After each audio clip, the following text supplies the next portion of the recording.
Si tu écoutes ce podcast, c'est que tu envisages peut-être de changer de métier. Et il est fort probable que tu ne saches ni quoi faire, par quoi commencer ou encore vers qui te tourner. Pour t'aider à répondre à cette question, je me suis associée à Caroline Escalier. Elle est coach certifiée, spécialisée dans le domaine de la reconversion professionnelle et elle a fondé les Explorateurs engagés. Ensemble, nous avons créé un bilan de compétences adapté aux enseignants et plus de 40 profs nous ont fait confiance au cours des 3 dernières années. L'objectif d'un bilan de compétences, c'est de t'aider à dessiner la suite de ta carrière en tenant compte de tes capacités, de tes envies, de tes contraintes, de tes valeurs et bien sûr du marché du travail. Ça peut donner lieu à un réalignement dans ton poste, à un pas de côté vers un autre métier ou à une reconversion totale aussi bien dans la fonction publique que dans le salariat ou l'entrepreneuriat. L'intégralité de ce bilan de compétences se déroule à distance et en visioconférence. Il comporte 16 heures d'accompagnement, dont 5 séances collectives et 3 séances individuelles, une plateforme d'exercice, un groupe de discussion et des ressources adaptées. Tout est pensé pour que tu puisses cheminer le plus sereinement possible. Alors si tu ressens le besoin ou l'envie de changer de métier, mais que tu te sens bloqué, que tu ne sais pas dans quelle direction aller ou par quoi commencer, je t'invite à réserver un rendez-vous découverte avec Caroline pour en discuter. C'est gratuit, sans engagement, et ça t'aidera à savoir si oui ou non ce bilan de compétences est fait pour toi. La session d'octobre est complète, mais la suivante débute en novembre et 4 places sont disponibles. Plus d'informations sur avantj'étaisprof.com.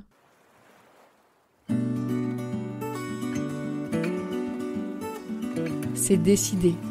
Maud ne fera pas de nouvelle rentrée.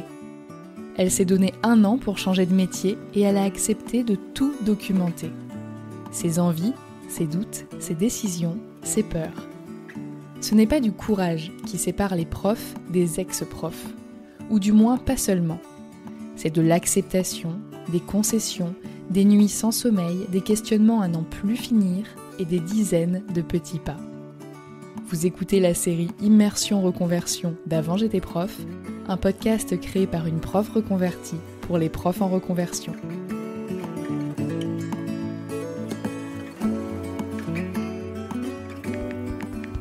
Août 2025, épisode 8, Danser sous la pluie.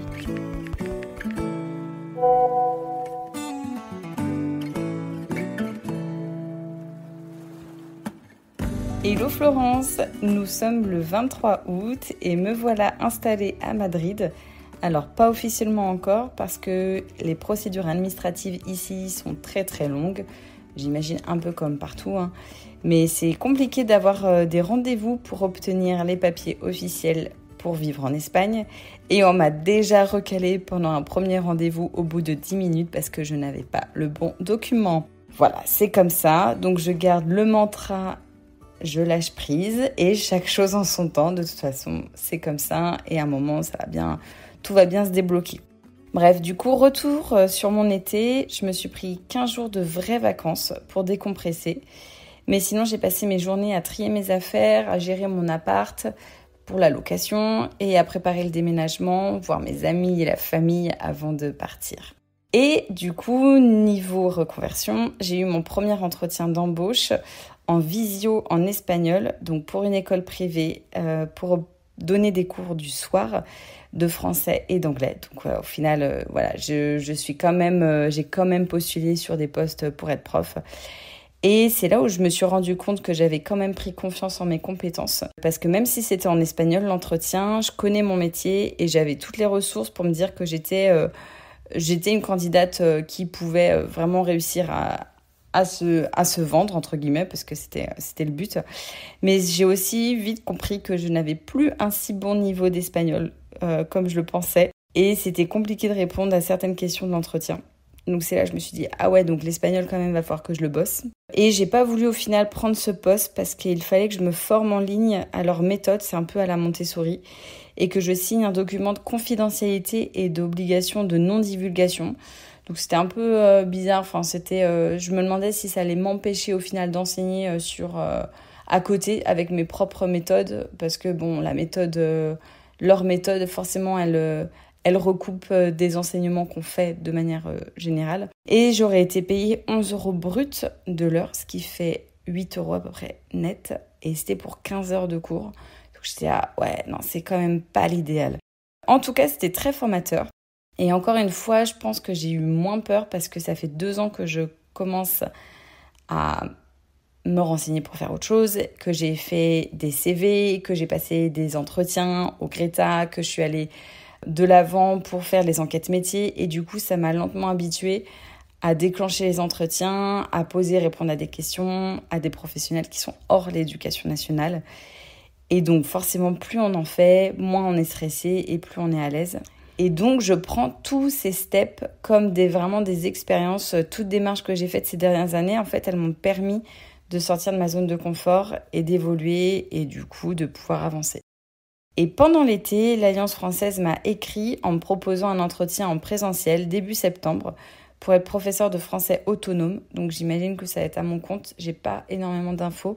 Mais là, ils sont partis en vacances, donc j'ai pas eu de retour. Normalement, je dois avoir un entretien, là, début septembre, la première semaine de septembre.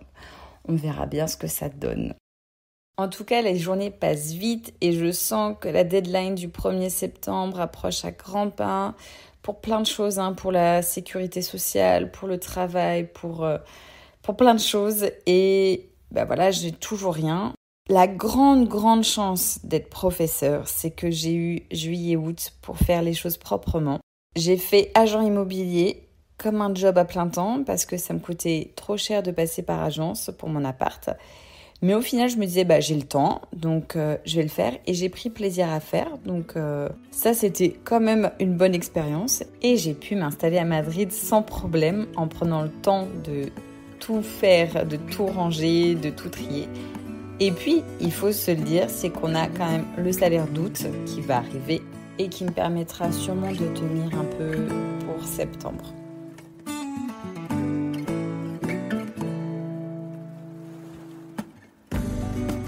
Et d'ailleurs, côté financier, il est hors de question pour moi de dépendre de mon copain.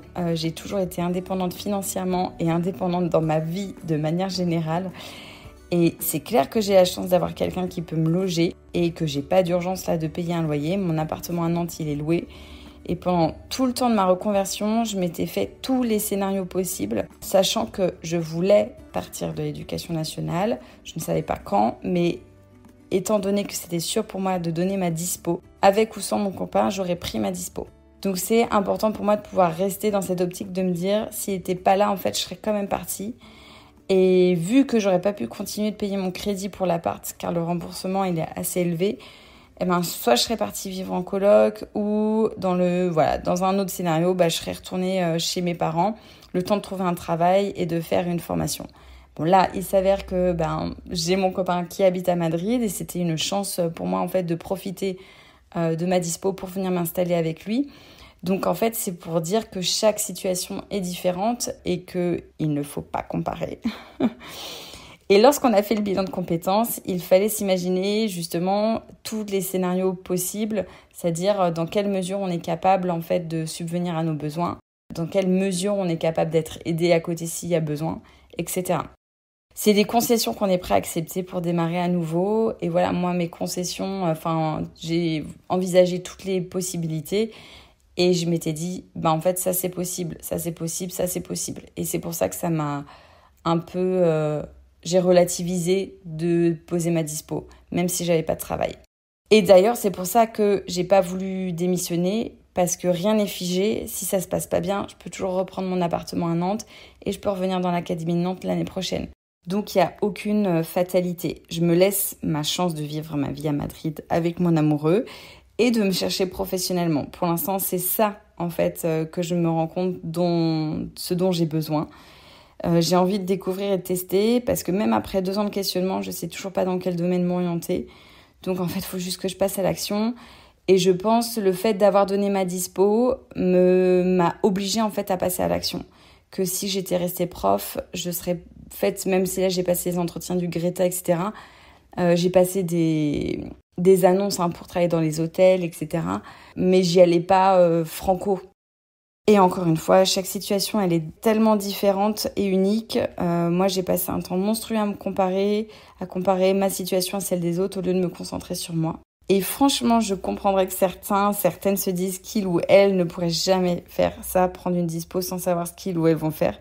Parce que c'est ce que je me suis aussi dit depuis le début. Et je croyais vraiment que j'aurais trouvé un poste avant le début de ma dispo. Mais c'est pas le cas et c'est comme ça. Enfin, à un moment, j'ai enclenché tout ce qu'il fallait et bon, c'est pas le cas.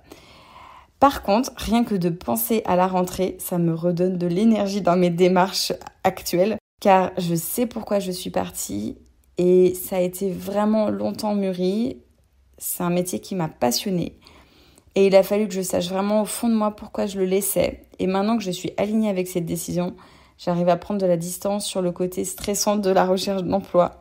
Je me dis, oui, c'est le jeu. En fait, je suis partie, je sais pourquoi je suis partie, mais maintenant, je sais aussi pourquoi j'en suis là. Et ça me rassure et vraiment, ça me stresse moins du coup.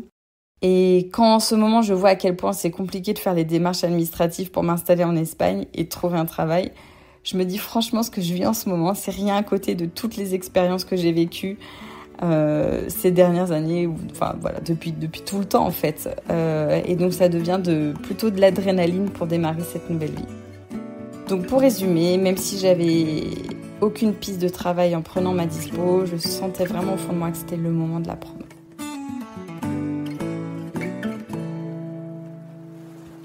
Une chose que j'ai apprise et que j'espère garder le plus longtemps, ou en tout cas dans les moments de down, c'est la phrase que j'adore, c'est « apprenons à vivre en dansant sous la pluie », parce que c'est un long parcours et je le vois bien en avril quand ça allait pas bien du tout, alors que d'habitude, avril c'est vraiment la période où il se passe des événements de ma vie qui sont incroyables. J'ai quand même continué d'avancer et au final, ces événements qui sont magiques se sont passés et ils se sont passés en mai ou en juin. Donc comme quoi, en fait, ça peut arriver, voilà, c'est les montagnes russes, c'est comme ça. Depuis que j'ai eu ce déclic de changement de vie pendant le confinement, donc en 2020, ça fait 5 ans, parce que j'étais pas heureuse dans ma vie perso, parce que je me donnais à 300% au travail, il a fallu vraiment que je déconstruise tout. Et j'ai dû d'abord passer par ce changement de façon de penser, avec plus ou moins de réussite selon les périodes. Mais il a fallu vraiment que je comprenne comment je fonctionne si je voulais changer de métier, ou si c'était d'ailleurs juste ma vie perso qui n'allait pas. Et donc c'est un long chemin, ça fait 5 ans que je travaille sur moi-même, avec des ratés, des avancées, je travaille toujours encore. Et voilà, c'est mon cas personnel, ça fait 5 ans, je n'ai pas eu de déclic encore de changement pro, d'une évidence de ce que je veux faire et que peut-être qu'il faut juste que je passe à l'action de certains jobs, peut-être alimentaires, peut-être découvrir autre chose, faire des formations et peut-être que je reviendrai vers l'enseignement, je n'en sais rien. Mais en tout cas, il a fallu que je passe par tout ça pour être prête à changer de métier parce que j'aurais pas pu avant, j'avais pas la force de partir ou de me faire suffisamment confiance pour être dans cette phase de gros points d'interrogation sur le futur. Et j'aurais pas eu confiance lors de mes entretiens d'embauche si j'avais pas fait tout ce cheminement. Donc je sais qu'il y a toujours des downs, qu'il y a toujours des doutes, que voilà, en ce moment c'est la galère, mais que ce sont les roller coasters qu'on doit accepter, ils vont bien me chambouler, mais en tout cas, je sens que après tout ce travail, j'ai l'impression d'avoir plus de ressources maintenant et que je suis peut-être davantage prête à affronter certaines épreuves ou à me lancer dans quelque chose de complètement nouveau. Parce que de toute façon, je ne sais pas où je vais, mais je sens que je vais avoir besoin de cette force. Et sans cette force, je n'aurais pas pu avancer. Et quand je parlais de ma reconversion, certains collègues me disaient direct « Ah, moi ça va encore avec les élèves. Oh, moi j'en ai pas marre. » Et on a tous nos propres raisons de rester ou de partir. J'ai beaucoup entendu dans le podcast de Florence que c'était dur pour les profs de partir et pour moi aussi. De quitter les élèves, c'est ce qui a été le plus dur. Mais mes valeurs, elles étaient de moins en moins respectées. Je trouvais le système de plus en plus maltraitant pour nous et pour eux. Et je trouvais aussi que j'avais beau changer de thème de chapitre tous les ans, de mener des projets, de me mettre en cordeau, de prendre des nouvelles missions. Au final, on a très peu d'évolution à part d'être formatrice ou dans la direction ou l'inspection. Et on peut pas vraiment être déchargé pour des postes davantage de coordination. Enfin, c'est pas, je pense que ça se fait. Voilà, moi, j'ai pas eu cette opportunité-là. J'ai pris des postes de coordination, mais ça m'a pas déchargé de mon travail de prof. Donc peut-être, voilà, on m'aurait proposé un plein temps de cordée de la réussite, télémac ou un poste à temps complet d'orientation. Peut-être que j'aurais pris direct. Voilà, il s'avère que j'ai pas eu cette porte qui s'est ouverte. Et j'en avais juste... moi, j'étais un peu fatiguée quand même de faire la même chose depuis 12 ans. Les mêmes rentrées, les mêmes EDT, le même rythme, toute la semaine, bosser les soirs, les dimanches. Donc j'en parle maintenant parce que là c'est la rentrée la semaine prochaine et franchement je me fais une joie de ne pas la faire. En fait je suis trop heureuse de me dire enfin depuis 12 ans je vais changer de rythme et parce que j'ai pas eu une seule coupure et du coup je me dis bah ça va me faire du bien en fait. Juste au moins une année, au moins peut-être plus, mais où je ne vais pas faire cette rentrée avec un emploi du temps qui est figé, avec les mêmes thèmes qu'on fait tout le temps, même si j'essaie de les changer. Mais voilà, donc ça me fait vraiment, vraiment du bien. Et puis sans compter toutes ces heures sup qui ne sont pas payées forcément, ces heures à faire des projets qui sont énergivores. Et même si j'ai pris beaucoup de plaisir à monter des projets, certains vraiment m'ont coûté et certains élèves ont apprécié, mais d'autres aussi font comprendre que c'était nul. Et donc, parfois, je me disais à quel prix on se donne pour le bien-être des élèves. Je sais que j'ai donné 12 ans pour le bien-être des élèves et sans compter mon temps ni mon argent et j'ai aucun regret là-dessus. Mais voilà, je sais que la page allait tourner et ça me fait vachement relativiser par rapport à ma nouvelle rentrée là de sans emploi parce que il faut peut-être que je passe par là pour en fait repenser soit le métier ou revoir ma façon de travailler ou découvrir complètement autre chose. Donc j'ai encore beaucoup d'amour pour ce métier, de respect, mais pour l'instant, il est temps pour moi de découvrir autre chose. Donc j'essaye autant que possible de trouver les moments de la journée dont je suis reconnaissante, les moments aussi où j'ai réussi à me surpasser, réussi à faire quelque chose de nouveau. Et en ce moment, il y a plein de nouveautés dans ma vie, le déménagement, parler espagnol, toutes les démarches que j'entreprends. Pour moi, ça, c'est des steps qui sont importants aussi et qui font partie du changement. Donc, n'importe quel moment qui pourrait être vu comme une réussite ou un challenge, une gratitude, moi, ça m'aide vachement à voir ce qui me fait vibrer dans la vie et ça m'aide à me recentrer sur ce qui me plaît. Ça a été très important de faire ça et de le garder pour voir ce qui est positif et éviter de rester en fait sur mes anxiétés et mes doutes. Donc c'est pas facile tous les jours, je passe par beaucoup de phases où j'ai peur, où je me bloque, mais petit à petit je me rends compte que ces phases sont moins longues et moins intenses. Alors aujourd'hui c'est encore effectivement un peu stressant pour moi parce qu'on a quelques semaines du début de ma dispo. Je sais toujours pas vers quoi je veux vraiment aller et ce que je vais faire dans quelques semaines, mais je vais me faire confiance, je postule et on verra.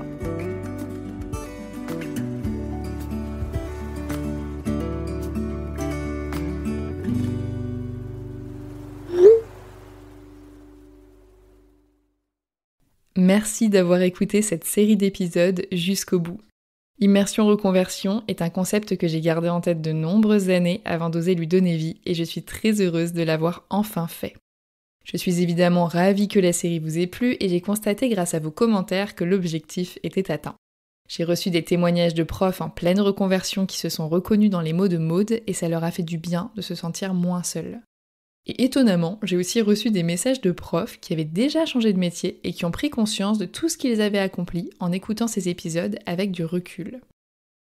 Il est vrai que depuis 5 ans, je mets en lumière des parcours de profs ou d'ex-profs dont la reconversion est généralement bien aboutie. En débutant cette série, ni Maud ni moi ne savions où elle en serait 12 mois plus tard. La seule chose dont elle était certaine, c'est qu'elle ne voulait pas faire la prochaine rentrée. Et comme nous le savons tous maintenant, elle ne la fera pas. Par conséquent, j'estime que son année est une véritable réussite puisqu'elle a su tirer profit de son bilan de compétences pour mieux se connaître, prendre confiance en elle et passer à l'action. Elle a multiplié les démarches tout en étant en classe à temps plein et elle a su faire les concessions nécessaires pour rejoindre son conjoint à Madrid et poursuivre ses recherches d'emploi, le tout en espagnol. Je ne sais pas vous, mais moi ça m'impressionne énormément. Quand j'ai commencé à travailler sur ce projet, je pensais qu'une bonne fin, ce serait un dernier épisode dans lequel Maud annonce qu'elle exerce à présent dans tel ou tel domaine, qu'elle se pose plus de questions et qu'elle vit sa meilleure vie. Je réalise donc, en enregistrant ce dernier épisode, que cette série n'a pas une bonne fin, mais une vraie fin. Mon objectif avec ce podcast, c'est pas de vous faire croire qu'on peut tous se reconvertir facilement en claquant des doigts. Ce que je veux, c'est montrer que c'est possible, même si c'est difficile et même si ça prend du temps. Avec le temps qui passe, c'est vrai que j'ai parfois tendance à oublier qu'il m'a quand même fallu 4 ans pour changer de métier. Et d'ailleurs, quand ma dispo a débuté en 2021, j'avais pas terminé ma formation en rédaction web, j'avais pas ouvert mon entreprise et je m'apprêtais à toucher 0 € pour le mois de septembre, tout comme Maud finalement. Et pourtant, j'avais vraiment l'impression d'avoir réussi. J'en profite donc pour rappeler le conseil donné par Maud dans ce dernier épisode, ne vous comparez pas. Maud, j'aimerais te remercier de m'avoir fait confiance dans cet exercice qui n'était franchement pas évident. Je sais pas si j'aurais été capable de faire la même chose à ta place. S'engager à documenter sa vie sans connaître à la fin de l'histoire, c'est pas rien, j'espère que tu t'en rends compte. Partager ses réussites, ses doutes, ses échecs à des milliers de personnes, c'est pas évident non plus. Mais je crois que le plus difficile, c'est encore de se mettre à nu quand on sait qu'on est écouté par tous ses proches. Alors merci à toi Maud d'avoir relevé ce défi et bravo pour tout ce que tu as mis en place cette année et les années qui ont précédé. Je te souhaite bien évidemment le meilleur pour la suite. Comme tu le sais déjà, je suis pas très inquiète pour toi, je sais que tu feras ce qu'il faudra, quand il faudra, pour continuer d'avancer comme tu l'as toujours fait. Et n'hésite pas à me tenir au courant de la suite parce que je pense que je suis pas la seule curieuse ici. J'aimerais aussi remercier Alice Krief du studio Les Belles Fréquences, qui m'a beaucoup aidée dans les choix des musiques, les sons d'habillage, la construction des épisodes, le montage et le mix. J'ai énormément appris à ses côtés au cours de cette série immersive et je lui en suis très reconnaissante. Je vous souhaite une bonne rentrée si vous reprenez le chemin de l'école et une bonne non-rentrée si vous prenez une autre direction. Je vous donne rendez-vous mercredi prochain pour l'annonce de la 6e saison d'Avant j'étais prof. Pensez à vous abonner au podcast pour ne pas rater les prochains épisodes et pensez à le noter, le commenter et le partager si vous l'appréciez. Et si vous avez besoin d'aide dans votre propre reconversion, vous trouverez certainement votre bonheur sur mon site internet avantj'étaisprof.com. À bientôt!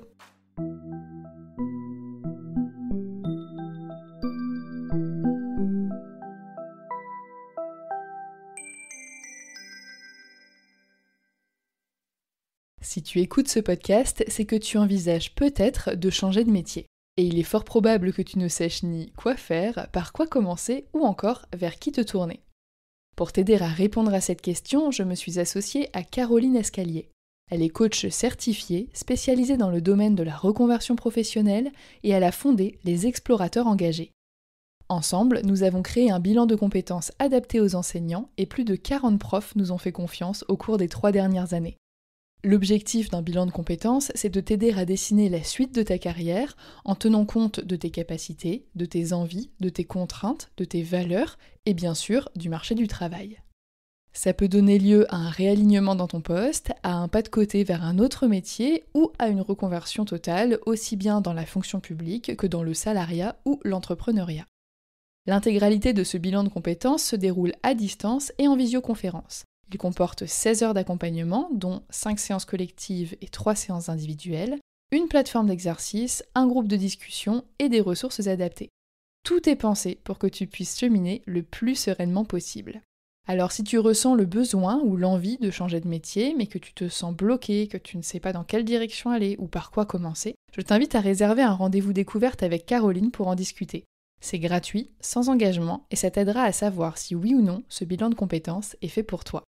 La session d'octobre est complète, mais la suivante débute en novembre et 4 places sont disponibles. Plus d'informations sur avantj'étaisprof.com.